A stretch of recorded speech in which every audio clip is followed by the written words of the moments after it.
Estas son las noticias y los indicadores económicos más importantes del día de hoy. Se va la ministra de las TIC. La renuncia de la ministra de las TIC, Karen Aburinem, es inminente. Al parecer el gobierno decidió no seguirla respaldando y el presidente Iván Duque le habría pedido la renuncia. Contra Aburinem avanza una moción de censura en la Cámara de Representantes. Este es el desenlace por los cuestionamientos que se dieron en el contrato con la Unión Temporal Centros Poblados para llevar conectividad a Internet a sitios apartados del país. Esta unión temporal había recibido del Mintic un contrato por más de 1 billón de pesos y un anticipo de 70.000 millones de pesos, pero presentó garantías falsas en el proceso. La situación de la ministra en el campo político es casi insostenible.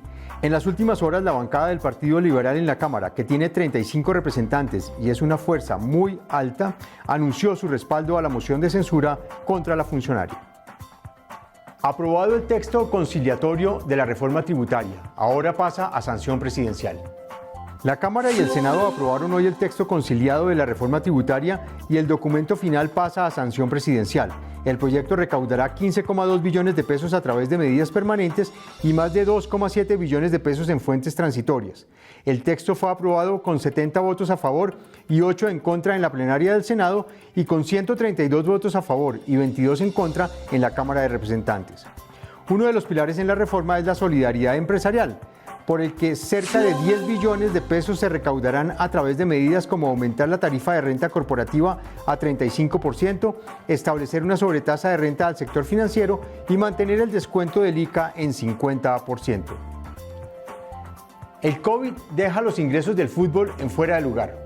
El año pasado, por cuenta de la pandemia, los ingresos de los clubes disminuyeron 33,3% en el país. Los que están en la categoría A redujeron sus ingresos operacionales y pasaron de 537.000 millones de pesos en 2019 a 364.100 millones de pesos en 2020, mientras que las pérdidas aumentaron 69,7% hasta los 46.700 millones de pesos en 2020, según un informe de la Superintendencia de Sociedades.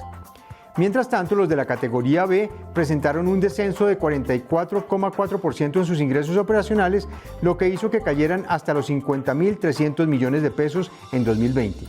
El endeudamiento de los clubes se incrementó 1,4%, es decir, pasó de 407.000 millones en 2019 a 413.400 millones de pesos un año después.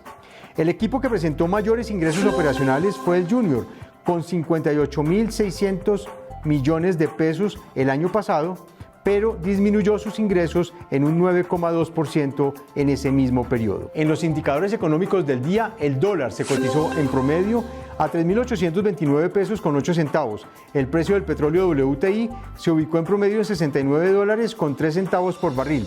En la Bolsa de Valores de Colombia, las acciones que más sobresalieron en la jornada de hoy fueron las preferenciales de Avianca Holdings y las de Enca, que se valorizaron 32,28% y 3,91% respectivamente.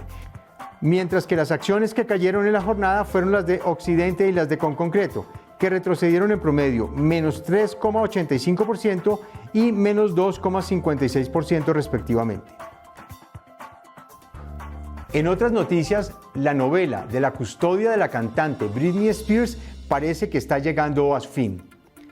James Spears, padre de la cantante Britney Spears, pidió a la Corte de Los Ángeles terminar con la tutela que tiene sobre el artista, tras el pleito que se ha generado por el manejo del patrimonio de Britney, estimado en $60 millones. Estas fueron las noticias y los indicadores económicos más importantes del día de hoy. Nos vemos mañana.